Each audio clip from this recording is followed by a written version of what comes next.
Spark இருக்கு இல்லையா, இது லாஸ்ட் டைம் நம்ம போட்டிருந்தோம். வெஹிக்கிள் வந்து கியர் ஷிஃப்ட் பண்ணதுக்கு அப்புறமும் மூவ் ஆகல, கிளச் பெடல்ல இருந்து கால் எடுத்தா கியர் ஷிஃப்ட் ஆகுது, நியூட்ரல் ஆகுது, பட் கிளச் பெடல்ல இருந்து கால் எடுத்து த்ராட்டில் பிரஸ் பண்றப்போ வெஹிக்கிள் வந்து மூவ் ஆக மாட்டேங்குது அப்படின்னு சொல்லியிருந்தோம். அதுக்கான ரீசன் வந்து கிளச் பிளேட் தாங்க அப்படின்னு சொல்லியிருந்தோம். இது வந்து பாத்தீங்க அப்படின்னா ட்ரை டைப் கிளச்சுங்க, பைக்ல வர மாதிரி வெட் டைப் கிளச் கிடையாது, சிங்கிள் பிளேட் தான், மல்டி பிளேட் கிளச்சும் கிடையாது.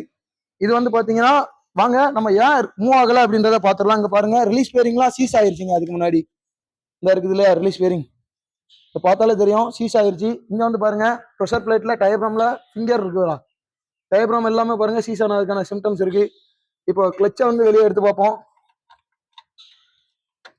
நம்ம நிறைய வீடியோ போட்டிருக்கோம் ப்ரெஷர் பிளேட்டுக்கு கிளச்சு ஆட் ஆகுனா ப்ரெஷர் பிளேட் தான் ப்ராப்ளம்னு. இங்க பாருங்க கிளச்சு கம்ப்ளீட்டா பேன் ஆயிருச்சு.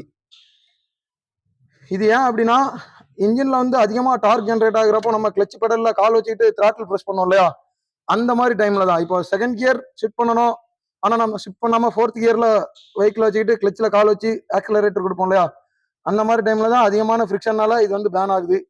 இது பாத்தீங்கன்னா பசால்ட் ஃபைபர் அரமைடு இருக்குல்ல, அஸ்பெட்டாஸ், அது போக செமி மெட்டல்ஸோட பவுடர், இதுல தான் மேனுஃபேக்சரிங் பண்ணியிருப்பாங்க.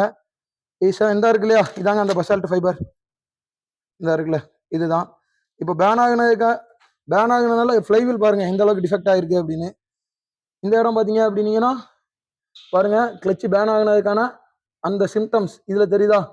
அப்படி இங்க பாருங்க ப்ரெஷர் பிளேட்லயும் கம்ப்ளீட்டா கிளச் பேன் ஆகுனதுக்கான டிஃபரன்ஸ் தெரியுதா. ஸோ உங்க வெஹிக்கிள் வந்து போதுமான அளவு புல்லிங் இல்லை, இன்ஜின் ரேஸ் ஆகுது, பட் இன்ஜின் ரேஸ் ஆகுறதுக்கான பவர் வந்து கியர் பாக்ஸுக்கு போகல, டிரான்ஸ்மிஷனுக்கு வீலுக்கு வரல. நம்ம த்ராட்டில் பிரஸ் பண்ணுவோம், இன்ஜின் ரேஸ் ஆகுது, வெஹிக்கிள்ல வந்து அந்த புல்லிங் இல்லை, பவர் இல்லை அப்படின்னு நீங்க வந்து ஃபீல் பண்ணீங்க அப்படின்னீங்கன்னா இதுதாங்க ப்ராப்ளம். கிளச் பிளேட்டு இதுதான். இதுல பாருங்க டபுள் பிளேட் இருக்கு இல்லையா, 2 பிளேட் இருக்கு. ஸோ நம்ம நெக்ஸ்ட் வீடியோல பார்க்கலாம்.